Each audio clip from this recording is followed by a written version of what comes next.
아침 아직도 어두울 때에 마리아 막달레나가 무덤에 가서 보니 무덤을 막았던 돌이 치워져 있었다. 그래서 그 여자는 시몬 베드로와 예수님께서 사랑하신 다른 제자에게 달려가서 말하였다. 누가 주님을 무덤에서 꺼내갔습니다. 어디에 모셨는지 모르겠습니다. 베드로와 다른 제자는 밖으로 나와 무덤으로 갔다. 두 사람이 함께 달렸는데 다른 제자가 베드로보다 빨리 달려 무덤에 먼저 다다랐다. 그는 몸을 굽혀 아마포가 놓여있는 것을 보기는 하였지만 안으로 들어가지는 않았다. 시몬 베드로가 뒤따라와서 무덤으로 들어가 아마포가 놓여있는 것을 보았다. 예수님의 얼굴을 쌌던 수건은 아마포와 함께 놓여있지 않고 따로 한 곳에 개켜져 있었다. 그제야 무덤에 먼저 다다른 다른 제자들도 들어갔다. 그리고 보고 믿었다. 사실 그들은 예수님께서 죽은 이들 가운데에서 다시 살아나셔야 한다는 성경 말씀을 아직 깨닫지 못하고 있었던 것이다. 주님의 말씀입니다. 그리스도님 찬양합니다.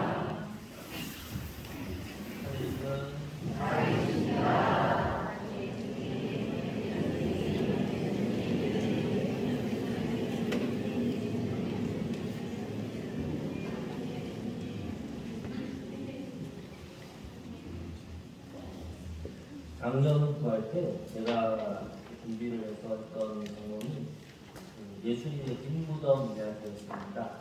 들으신 분들이 많지 지금 기억하실 분들이 얼마나 모르겠는데요. 제가 그때 드렸던 얘기는 우리는 빈 무덤을 기념하는 매우 특이한 종교다라고 말씀을 드렸습니다. 지금도 이스라엘에 있는 예수님 성묘 성당, 예수님 무덤 성당이라고 불리는 그곳에 가면 그곳에는 예수님의 시신이 있는 게 아니라 아무것도 없죠. 아무것도 없는 빈 무덤을 우리는 참 공경하면서 지내고 있다는 것이죠. 왜냐하면 빈 무덤이야말로 예수님 부활의 진정한 표징이기 때문입니다. 그게 작년에 말씀드렸던 이야기고요. 그때 그 이야기를 들고 나서 보니까 한 가지 빠진 게 있더라고요. 이게 상식이라면 상식인데 아니 그러면 그 빈 무덤 뭐가 있어요? 그러시는 거예요. 그러니까 예수님 이스라엘에 있는 예수님 예수님 무덤 성당, 성묘 성당에 그 중간에 들어가면 예수님 무덤자리라고 돌로 이렇게 구조물을 만들어가지고 또 속에 또 들어가서 볼 수 있도록 만들어 놓으면 게 있어요. 안에 들어가면 그렇게 네모난 판 같은 게 있는데 그러면 거기에는 뭐가 있을까요? 아시는 분이 계실 리가 없지요. 저희들도 이거 정확하게 얘기를 하다 보니까 친구들도 잘 모르더라고요. 결론만 말씀드리면 돌덩이만 있습니다. 돌덩이에요, 돌덩이. 이거를 이제 설명을 드리려면 오늘 복음의 장면까지 다 이야기를 드려야 됩니다. 예수님을 안장을 했던 그 무덤의 장면이 오늘 나와 있습니다. 복음 안에 나와 있는 것이고요. 그때 이스라엘식 무덤은 앞에 동굴 비슷한 데를 속을 파가지고 말하자면 돌침대처럼 이렇게 한쪽 벽을 파서 움푹 파가지고 돌침대처럼 만들어가지고 거기다가 시신을 안장을 합니다.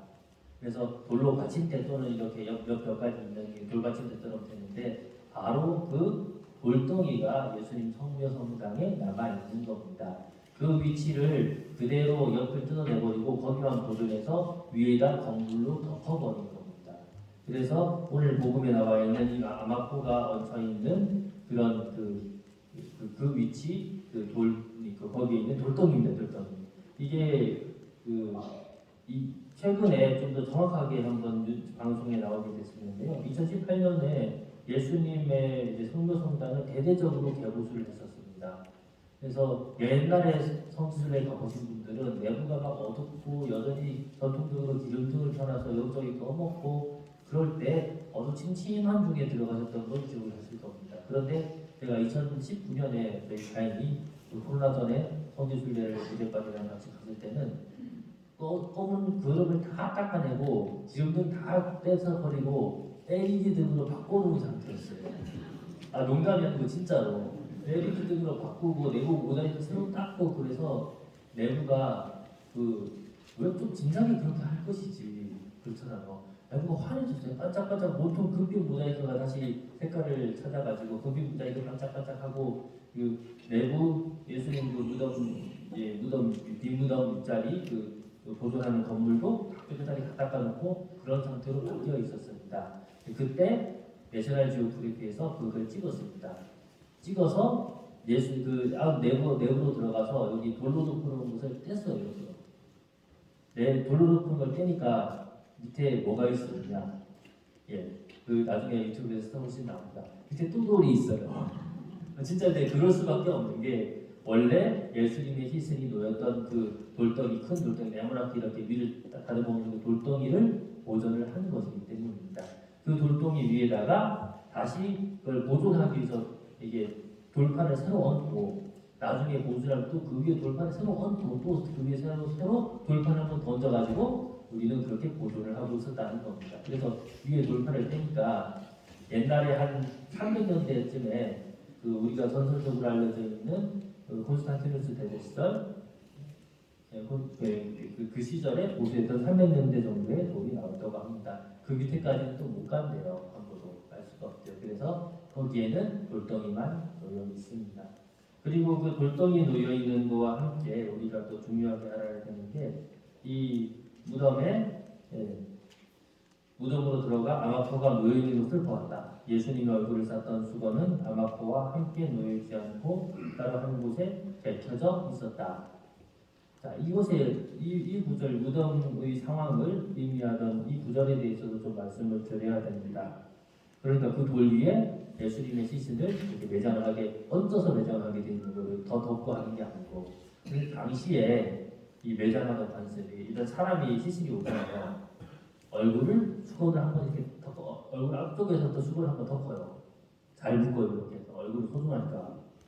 그 다음에 다시 큰 선으로 앞뒤로 한번 통째로 덮어 씌워요. 그 다음에 미라처럼 돌돌돌돌돌 맙니다. 그러면 또 이집트 미라처럼 이렇게 돼가지고 그리고 거기다 몰각을 또 발라준단 말이에요.